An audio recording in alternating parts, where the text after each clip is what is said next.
Hello, men. Rinig nyo ba ako?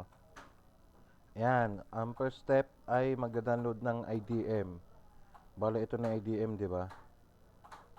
Sa IDM. I-run natin yan. Next. Check. Next. Next. Next. Automatic. Tapos may lalabas yan dito sa gilid. Enable extension. X mo yan. Okay.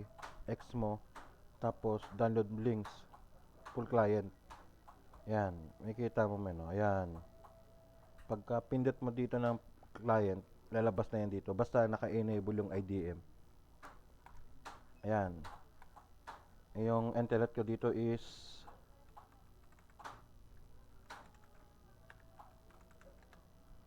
nakailan ba ako ngayon?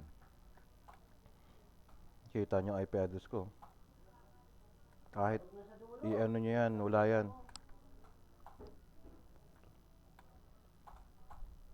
Pause muna natin, men. Ayan. Ayan yung total na net ko ngayon.